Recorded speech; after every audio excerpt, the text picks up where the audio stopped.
Next, or Negest, as some people prefer to say, started as the school in the heart of Africa, with Africa on its heart.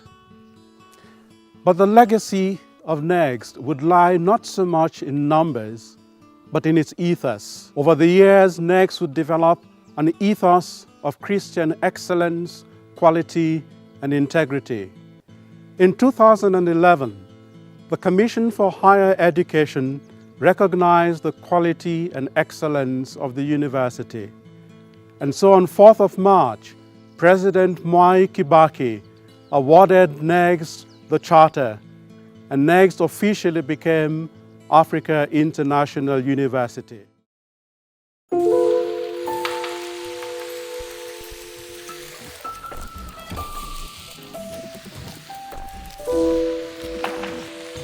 Now we had to prepare ourselves for this change.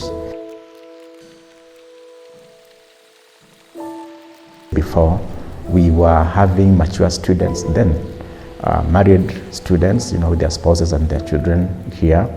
Pastors, for that matter, we did not have other disciplines. Again, we were selecting our own students, so you came by our own standards.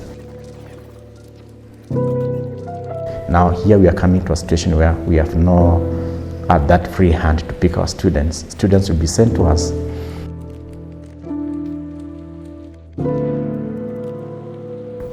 And so in his wisdom, he says that I need to prepare my staff. Remember, he was very keen about staff development.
AIU is founded on two key commitments: the commitment to continue training quality leadership for the church, but in addition to that, the commitment to train quality Christian professionals for the marketplace.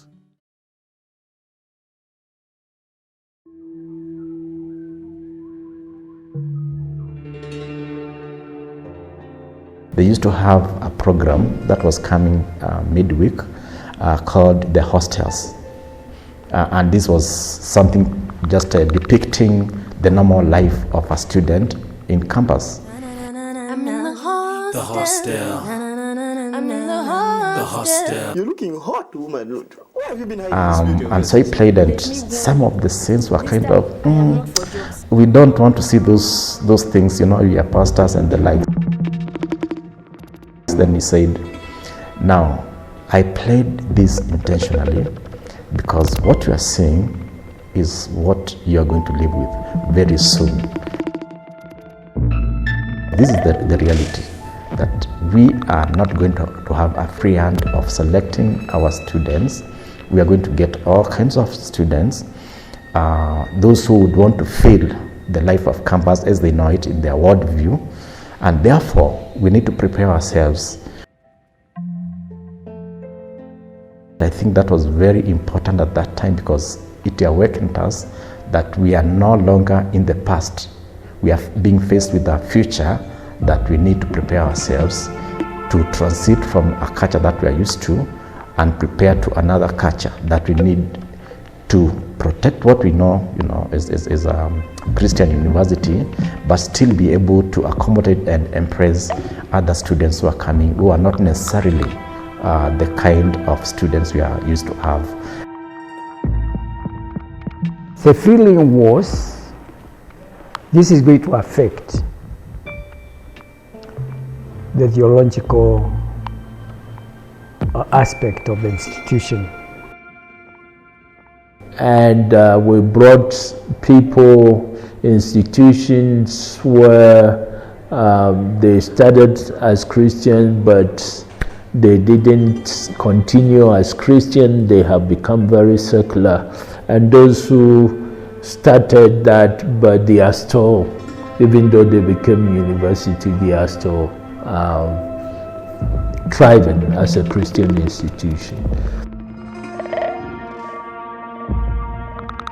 We took a lot of time to look at what has happened to institutions around the world that started as Christian, and when they became universities, the Christian, the theology or the Christian ethos died or were destroyed.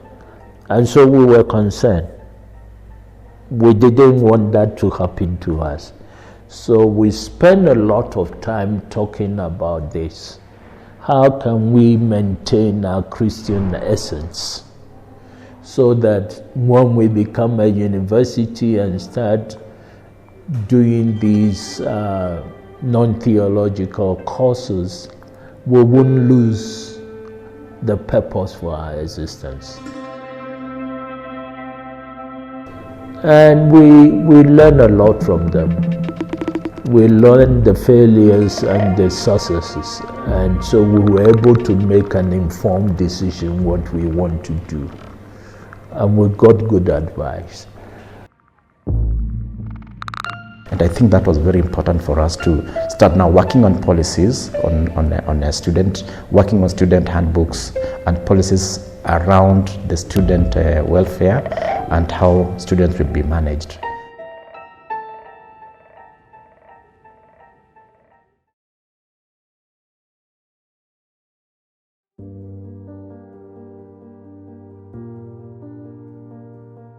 It wasn't easy in terms of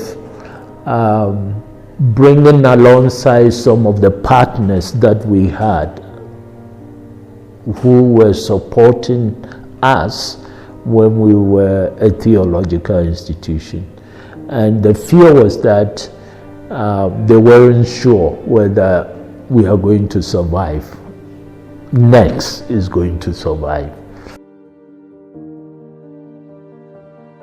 We had a session at the Resurrection Gardens where they are saying, what does a Christian university look like? All right. And I actually came in and did some of the text, this biblical support for our Christian university. On the student council, on the student building, we have in Christ all things hold. That's coming from Colossians. And the argument is, if Christ is supreme in all things, then Christ must be supreme in all knowledge. Right? If you say Christ is only supreme in theology, then he's not supreme in all things. He must be supreme in psychology, he must be supreme in IT, he must be supreme in all things. How would that happen? University of Nairobi will not do that. Kenyatta will not do that. It's a place like this. And so it was a mixed reaction, if I would say, that there were people who felt like we are not ready for this change, but the others who are ready to, to embrace the change. There are lots of emails, going across saying that now we are going to kill next, and we are going to be another university. We are going to die like the universities in the US who brought in other programs, and now they are no longer Christian. They're just like any other, secular university. That talk was there. And so some of them withdrew the support, the scholarship they were giving to students and all that. So that's where some of our issues started. The difficulties we encountered came from, because we were not able to bring all the people who were supporting us when we were a theological institution along when we became a university. And there was a concern that we are going to kill next. And so he had to come to chapel and defend the position and say, next will remain as next, nothing will kill it. We're just bringing other programs that will run alongside next, but next will remain as next. The name next will never go from this institution.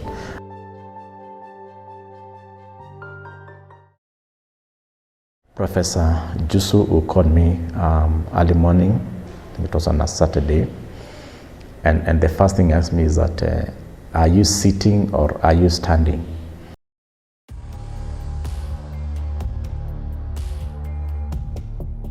I told him I'm standing. He asked me, do you mind sitting down? And I told him, yes, I'm sitting down.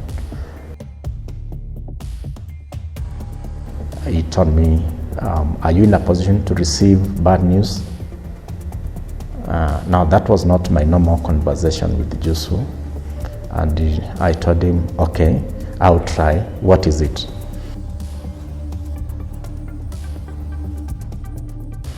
And he told me, brother, I'm sorry to tell you that Dr. Karu has left us.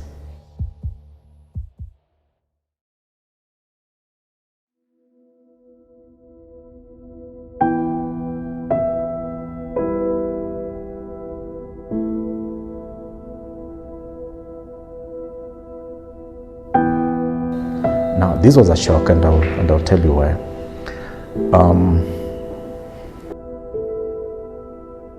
Just after the charter, we had our first graduation in July, because that was our tradition. And one of the things that he did always was to go and give congratulations in person to the students as they had their small parties around. And so that afternoon, as he was going around, something happened, and he lost consciousness and he was taken to hospital. But nothing was found immediately, but later it was called that he had things that the doctors need to check on, and of course went through the normal medication and all that. And later on in the course of the month, he was to attend a board meeting in the US, and so he passed on in the US when in the US on duty. This was not anticipated. That naturally threw us into some kind of a confusion. We have just gotten the charter, and that was his vision. He was preparing us now to go through that phase of change, and it's like just a new baby that has been born, and the mother has passed on. So now we are left with a young baby, and the mother is not here. So what do we do with it? That time was difficult, for all of us. First, to accept that loss, and two, to reorganize ourselves, because he was the leader in this area.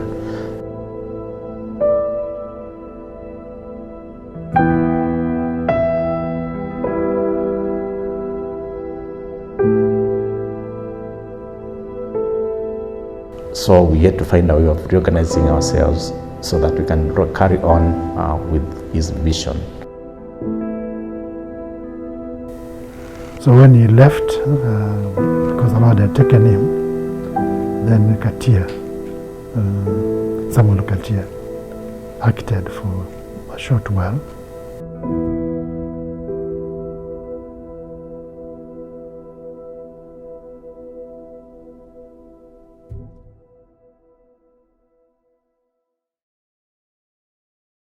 God prepares us in ways that we don't know to take up situations that he knows and we don't know.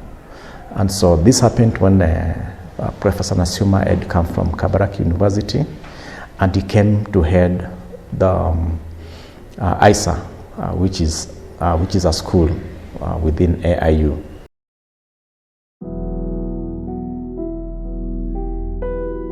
He had been there for some time.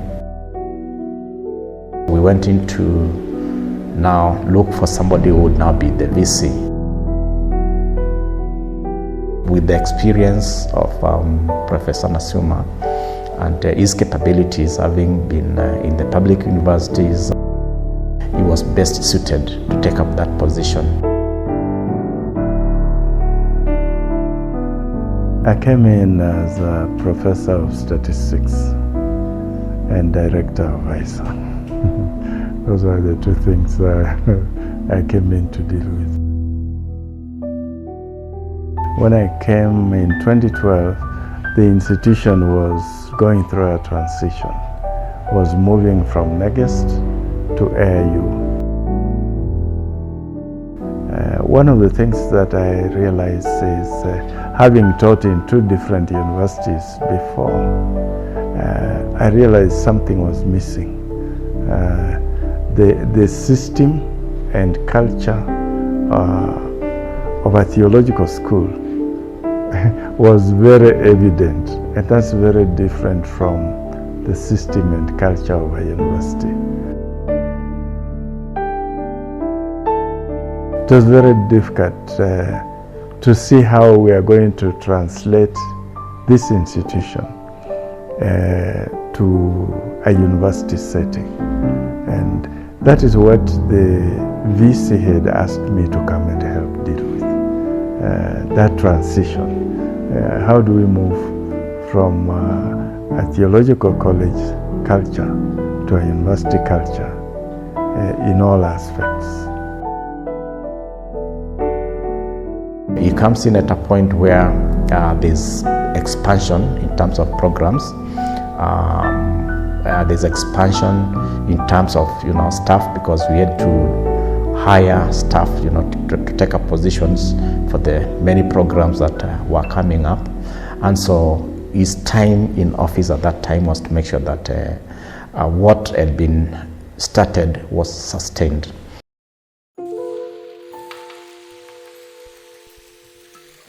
There were challenges, yes, and one of the challenges was the finances.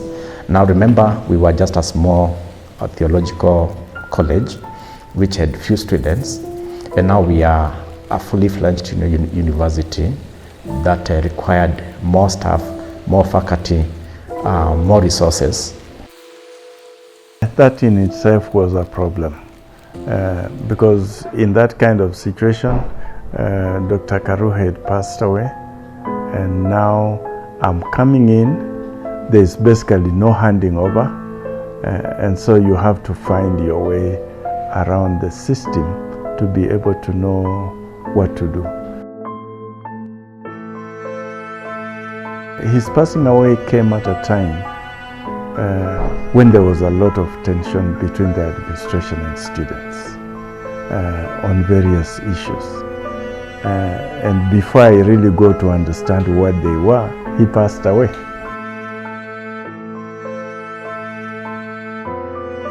That was quite problematic because you have the unresolved issues with the students, and then you have got, apart from the change of the institution from Negus to AIU, the transition challenges, now you have a problem of transition of leadership. That brings in three things at the same time. It was problematic for staff and faculty because the changes were happening too fast. Some were very hurt and angry because of those changes. Some couldn't even talk to me because I'm new and they don't know how to relate with me. And of course the fact that I was the first head of the institution who was not a theologian. Again, that was problematic. So you put all those together, it's not a good environment to be in. But the peace of the Lord enabled me to navigate through. Otherwise, I would have left.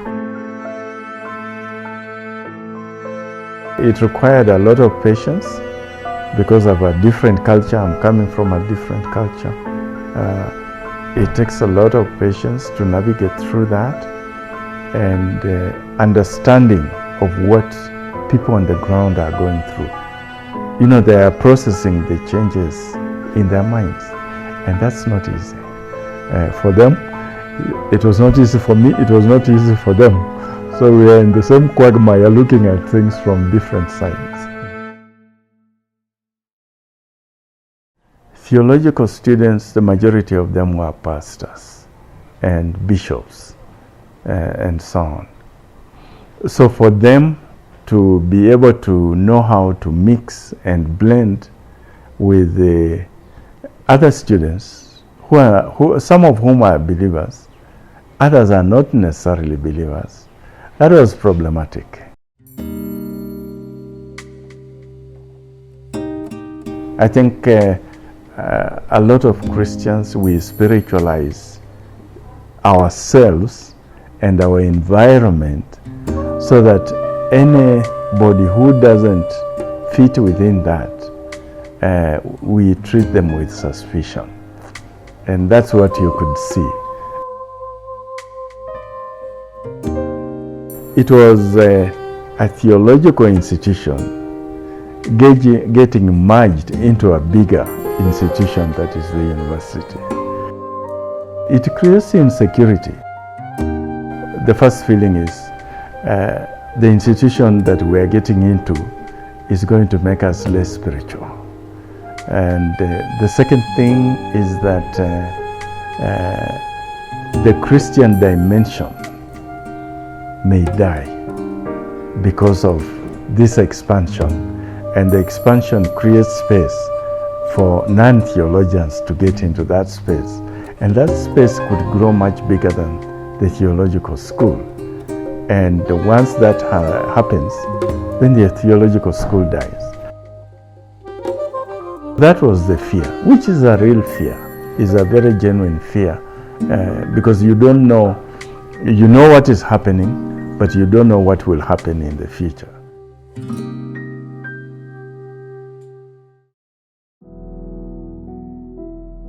The future was hazy, given the history of other institutions that have gone through this. It affected even our partners. I think many of them pulled back, so that having been raising almost $1 million a year, by the time we were taking over, we had only raised, I think, 300,000 or less. Yeah, so that's a big transition. The partners, the stakeholders, even our alumni were not sure what will come out of this now expanded institution.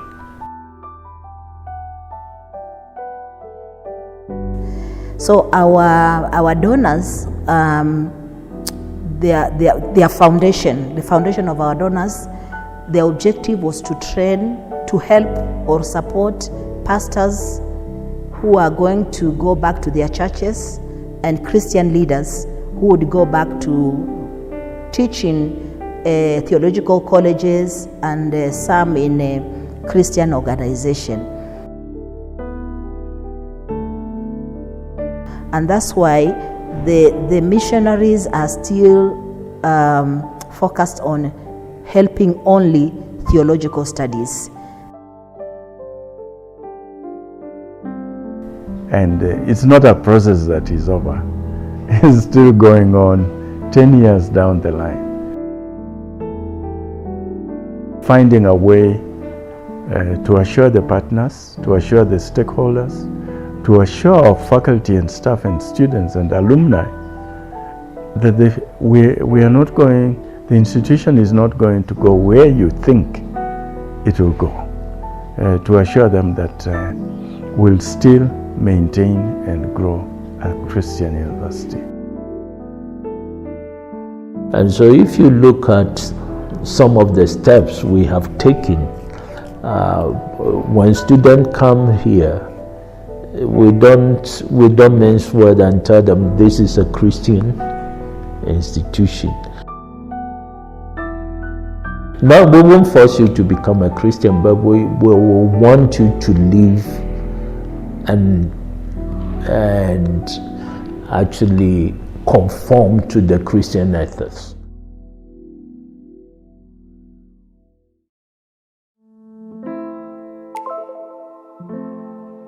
Spiritual emphasis, spiritual growth, because that's the whole purpose. Whether you are doing any other job, but you are a Christian, you're supposed to be spiritual. Many people these days who want degrees for the sake of a degree, not for the sake of spiritual growth or spiritual ministry, as long as it is a degree, as long as it is in any other field. And it is intentional. The Commission for University Education, we are a Christian institution. They come here every time and talk. Oh, well, you can do. We tell them no. People have choices to go to anywhere they want to go. They don't have to come here if they don't want to follow our Christian, ethos. Nobody forces them to come here. They have other options. Even the transition from Neges to AIU did not change the vision. The vision has remained the same because we believe that every field, every profession needs the centrality of Christ for it to sustain and to thrive. But once you make a decision to come here, then we want to fulfill our mission and make you a Christ-centered leader, because that's why we exist.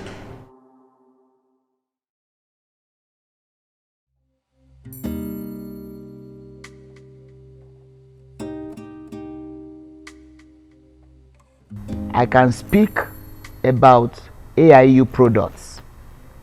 I know them. Check very impactful and relevant ministries in Kenya. There must be an alumnus of AIU there. And some of them occupy the senior positions in church.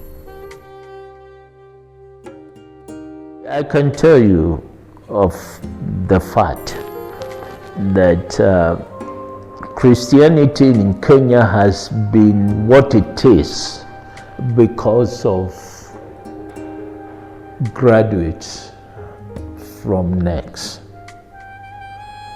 who are in this country, and I can mention their names. They headed most of the well-reputable institutions in this country. When we take CITAM, for instance, Christ is the Answer Ministries, we have most churches everywhere in this country. And the person who spearheaded the growth of CITAM is Bishop Boniface Adoyo. For you to achieve something, you have to throw in a lot. From the number of people who have gone through NEGS, we've seen some have made a bigger impact, some less, but I can single out 3 of my friends whom we studied with at NEGS. This is Kasali. Kasali has established a university in Congo. I visited him. I saw the place. You go to Ghana, Kingsley Labi. Kingsley Labi has established another university, Christian university, in Ghana. It's a big thing now. Now, while I came into the church ministry, they went into educational ministry. They are doing a great job. They're impacting their nations. Now, if that is not progress impacting the nations, you tell me what impacting means. As of now, we have about 6 of our alumni who are vice chancellors of Christian universities. And that's not a small thing. We have got several who have retired as senior bishops. That is tremendous. It's not only in Kenya, it's across the continent. From west to east to north and south, you'll be able to get them.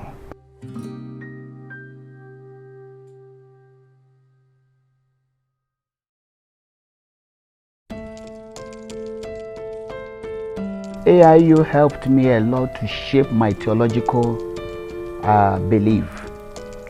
AIU helped me to build my intellectual property, because it was when I got to AIU, after interacting with the faculty, I desired to further my academics in theological field. My theological horizon became big. It shaped my academic, it shaped my theology, it shaped my intellectual, and it shaped my network.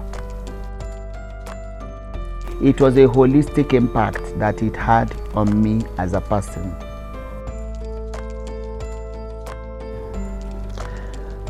The head of Nairobi Chapel, now Bishop Oscar Mulu, was a student here.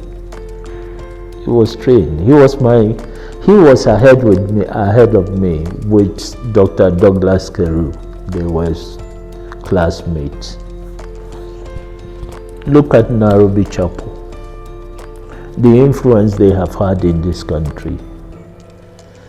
I'm sure most of the top leadership of this country go to that church. They are members of that church. I know a lot of lawyers and magistrates and judges who are members of that church.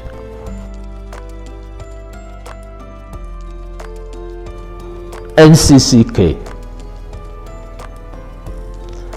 There was a man who led NCCK and very, very vocal person, Reverend Canon Karanja.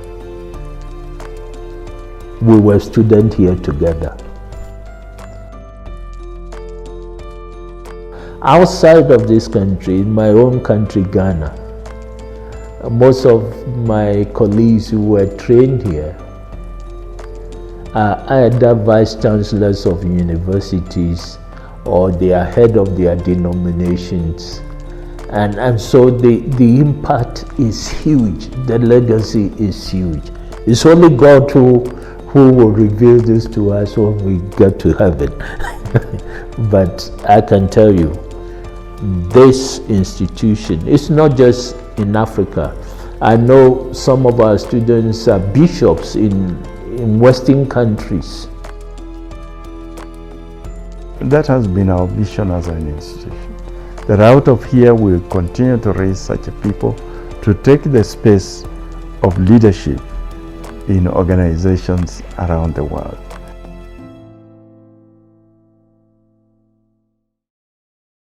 If there is one institution with a great potential for the future, it's AIU.